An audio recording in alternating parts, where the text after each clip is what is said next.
사장은 칭찬과 비난에 대해 무미건조해야 한다.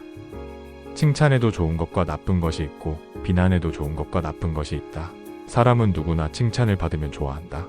그래서 칭찬을 받았던 행동을 지속적으로 반복하게 된다. 이것이 칭찬이 가진 통제의 힘이다. 비난도 칭찬과 마찬가지로 당신의 행동을 통제하게 만드는 힘을 가졌다. 그러니 기억하라. 궁극적으로 당신만이 당신 인생을 조정할 수 있다. 경쟁자는 불행이 아닌 축복이다. 사업가로서 가장 멋진 인연은 멋진 경쟁자를 만나는 것이다. 현대가 있기에 삼성이 있었다. 삼성과 현대는 서로에게 좋은 경쟁자였고 그로 인해 그들은 세계적인 그룹이 될 수 있었다. 현재의 삼성은 시가총액 1위인 애플과 경쟁하고 있고 현대는 가장 인기 있는 기업인 테슬라와 경쟁하고 있다. 이렇듯 훌륭한 경쟁자는 사업의 긴장감을 불어넣어 사업 자체를 역동성 있게 만들어주며 시장을 함께 키워낼 수 있는 파트너다. 고객이 원하는 가치를 찾는데 집중하는 것이 아니라 경쟁자가 무엇을 하는지 집중하는 상황이라면 이미 사업의 본질을 잊은 경우다. 잘 생각해보라. 경쟁자를 방해해서 얻는 이익과 경쟁자와 함께 시장을 키워 얻는 이익. 둘 중 무엇이 당신 사업의 본질에 가까운지를 말이다. 남들이 만들어둔 프레임에서 벗어나야 한다. 대다수 인간의 삶은 이미 오래전부터 수많은 사람이 만들어 놓은 프레임 속에 있다. 우리는 그 안에 살고 있다. 한번 이런 프레임에 갇히면 객관적으로 상황을 바라볼 힘을 완전히 잃게 된다. 가령 비행기에서 커피를 드시겠습니까? 홍차를 드시겠습니까? 라고 물으면 많은 사람이 두 가지 선택에서 고민한다. 하지만 프레임 밖으로 벗어나면 선택지가 더 많다. 둘 다 안 먹거나 둘 다 먹거나 혹은 다른 음료가 없는지 질문할 수도 있다. 이렇게 프레임을 벗어난 생각을 우리는 창의력이라고 부른다. 사장은 생각의 틀을 부수고 비틀고 넓혀서 다른 세상을 열어줘야 하고 직원들은 사장이 만들어둔 틀 안에서 잘 움직이게 해야 한다. 지금 상황이 너무 복잡하고 어렵고 힘이 든다면 이렇게 생각해보라. 혹시 커피나 홍차 말고 사이다 한 잔 마실 수 있을까요? 자신의 매장이라도 죗값을 지불해야 한다. 자기 매장은 자기 것이라 그냥 가져와 먹어도 되는 줄 아는 사람들이 의외로 많다. 이것은 개인과 사업에 대한 경계선이 무너졌다는 신호다. 쉽게 말해 공과 사를 구분하지 못한다는 것이다. 사업과 개인을 구분하지 못하게 되면 모든 자산이 사장 자신의 것인 줄 알게 된다.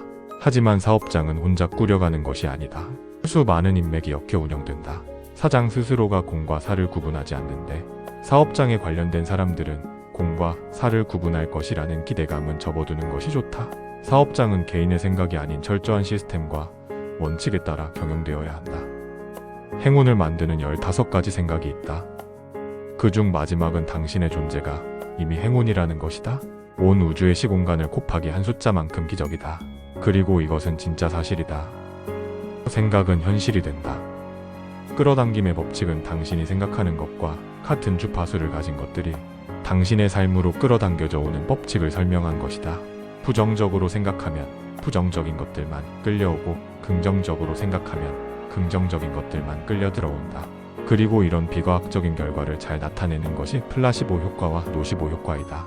아무런 효과도 없는 약재를 피실험자에게 주고 긍정적인 효과가 날 것이라고 설명하면 실제로 약효가 없음에도 불구하고 신체에 효과가 나타나는 것이 플라시보 효과이다.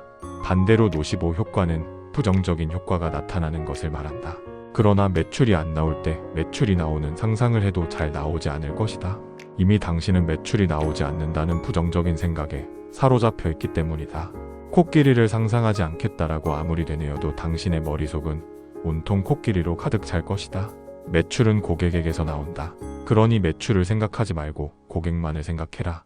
세상을 이겨낸 사람들은 비관론자가 아니다. 언제나 그럼에도 불구하고 희망과 꿈을 가진 사람들이다. 변하면 안 되는 사장의 태도.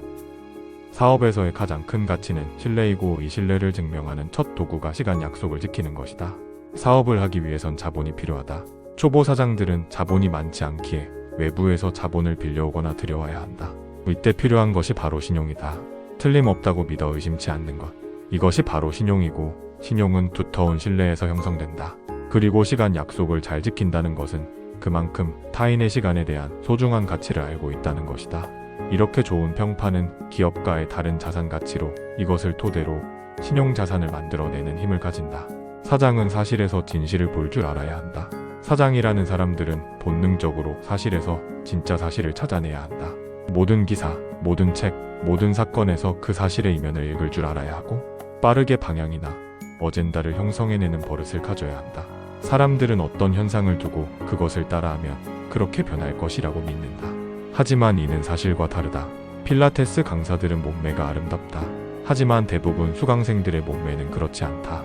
강사들이 필라테스로 몸매를 만든 것이 아니라 이미 그런 몸매를 가진 사람들이 필라테스 강사를 하기 때문이다. 이런 것을 찾을 줄 모른다면 당신의 사업은 해결책 없는 문제들로만 가득 차게 될 것이다. 초창기의 사장들은 누구나 홍보업체 전화를 불나게 받게 된다. 그리고 그들이 하는 말은 그럴싸하다. 사장님의 제품이 문제가 아니라 알려지지 않은 것이 문제다라는 둥. 플레이스 상위를 차지하는 것만으로도 매출이 달라질 것이라는 둥 하면서 매출이 안 나오는 원인이 마치 마케팅의 문제인 것처럼 얘기한다. 마케팅만 해결되면 모든 것이 해결될 것처럼 말한다. 사업은 서비스, 품질, 장소, 접근성, 시장 규모, 고객 만족도 등이 얽혀져 있는 복합적인 체계다. 마케팅도 저 수많은 카테고리 중 하나일 뿐이다. 플레이스를 통해 고객이 더 늘어나고 매출이 늘어난 매장은 광고 마케팅 외의 수많은 카테고리를 모두 잘 채웠다는 뜻이다. 그리고 그런 업체가 노출이 됐을 때 진짜로 효과를 보는 것이다. 이것이 사실 속에 숨겨진 진실이다. 생각은 현실을 만든다. 에크하르트 돌레. 감사합니다. 지금까지 펜트하우스에서 바라본 풍경이었습니다.